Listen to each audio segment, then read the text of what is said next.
Hello guys, welcome to my YouTube channel steno the bright future. दोस्तों, आज हम chemistry का पार्ट 2 लेकर आए हैं। वेरी इंपॉर्टेंट क्वेश्चंस है इसमें। ये सभी क्वेश्चंस आपके आए हुए प्रीवियस ईयर के हैं।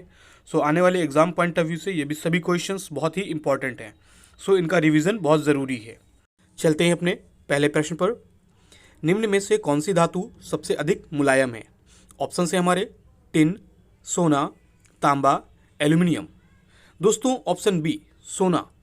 जो सोना होता है वो एक ऐसा धातु है जिसको हम अगर 10 ग्राम सोना को हम लगभग 1 किलोमीटर का वायर बना सकते हैं। सो इसकी डक्टिलिटी प्रॉपर्टी की वजह से ये सबसे सॉफ्ट धातु होता है। सो ऑप्शन भी बिल्कुल सही है। चलते हैं अपने दूसरे क्वेश्चन पर। सिनेबार, जिसको सिंदूर बोलते हैं, निम्न में से किसका एक अयस्क या फिर खनिज है? ऑप्शन है हमारे लेड, मैंगनीज, मॉलिब्डेनम, मरकरी। दोस्तों, जो सिनेबार जो सिंदूर है ये मरकरी का एक अयस्क है। सो ऑप्शन डी बिल्कुल सही है। चलते हैं अपने तीसरे प्रश्न पर। कैल्शियम ऑक्सीक्लोराइड का सामान्य नाम क्या है? ऑप्शन है हमारे baking soda, washing soda, bleaching powder, gypsum. दोस्तों, कैल्शियम ऑक्सीक्लोराइड ये होता है bleaching powder. So option C बिल्कुल सही है। ब्लीचिंग पाउडर के फॉर्मूले की बात करें दोस्तों तो होता है CaOCl2। चलते हैं अपने चौथे प्रश्न पर। गैल्वेनीकरण प्रक्रिया में लोहे के ऊपर किसकी परत जम जाती है? कहने का मतलब है कि गैल्वेनाइजेशन जो प्रोसेस होता है उसमें लेयर किस चीज़ की होती है? ऑप्शन है हमारे तांबा, जस्ता, टिन, एल्यूमिनियम। दोस्तों, इस प्रोसेस में हम जिंक का इस्तेमाल करते हैं। सो ऑप्शन बी जस्ता बिल्कुल सही है। इसको एक लेयर चढ़ाने से जो रस्टिंग होता है, रस्टिंग प्रोसेस को हम लोग स्लो कर देते हैं या फिर रस्टिंग से प्रोटेक्ट करने के लिए गैल्वेनाइजेशन किया जाता है। चलते अपने पांचवें प्रश्न पर। मैग्नीशियम की संयोजकता कितनी है? ऑप्शन है हमारे 1, 2, 3, 4। दोस्तों, मैग्नीशियम का एटॉमिक नंबर होता है 12। सो इसका अगर इलेक्ट्रॉनिक कॉन्फ़िगरेशन करें तो 282 होता है। तो इसके लास्ट जो इलेक्ट्रॉन्स होते हैं 2 इलेक्ट्रॉन्स होते हैं लास्ट शेल में। इस वजह से इसकी जो संयोजकता होती है वो होती है 2। सो ऑप्शन बी बिल्कुल सही है। चलते हैं अपने छठवें प्रश्न पर।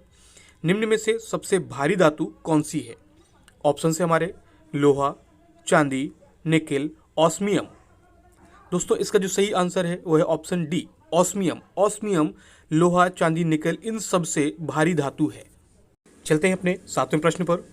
निम्न में से किसे चादर के आकार में परिवर्तित नहीं किया जा सकता है? ऑप्शन है हमारे सोना, चांदी, पोटेशियम, एल्यूमिनियम। दोस्तों, इसका जो सही आंसर है वो है ऑप्शन सी पोटेशियम। पोटेशियम एक ऐसा धातु है जिसको हम आसानी से चाकू के माध्यम से भी काटा जा सकता है। सो इसको चादर के फॉर्म में हम लोग नहीं कन्वर्ट कर सकते। क्यों? क्योंकि ये ब्रिशल होता है, ये भंगुर होता है। सो ऑप्शन सी बिल्कुल सही है। चलते हैं अपने आठवें प्रश्न पर। परमाणु के नाभिकीय केंद्रक के घटक क्या होते हैं? ऑप्शन है हमारे केवल इलेक्ट्रॉन, केवल प्रोटॉन, प्रोटॉन तथा न्यूट्रॉन, प्रोटॉन तथा इलेक्ट्रॉन। दोस्तों, हमारा जो एटम होता है तो उसके जो सेंटर होता है तो सेंटर में उसके न्यूट्रॉन तथा प्रोटॉन पाए जाते हैं। सो ऑप्शन सी बिल्कुल सही है। चलते हैं अपने नौवें प्रश्न पर। निम्न में से कौन सा एक तत्व उपधातु है? मींस कौन सा मेटलॉइड है? ऑप्शन है हमारे टिन, बिस्मथ, सिलिकॉन, फॉस्फोरस। तो option C silicon. Silicon metalloid है, ना ही ये मेटल है और ना ही ये नॉन मेटल है। सो ये बीच में आता है इसलिए मेटलॉइड होता है। तो ऑप्शन सी बिल्कुल सही है। चलते हैं अपने 10वें क्वेश्चन पर। भारत में बिजली उत्पादन का मुख्य स्रोत क्या है? ऑप्शन है हमारे कोयला, गैस, न्यूक्लियर, जलीय। दोस्तों, जो भारत में बिजली का उत्पादन होता है वो सबसे ज़्यादा क्वांटिटी में कोयला से होता है। सो मैक्सिमम जो बिजली का उत्पादन है वो कोयला से होता है, इसलिए ऑप्शन ए बिल्कुल सही है। दोस्तों, भारत में लगभग 59% जो बिजली का उत्पादन है वो कोयला पर ही आधारित है।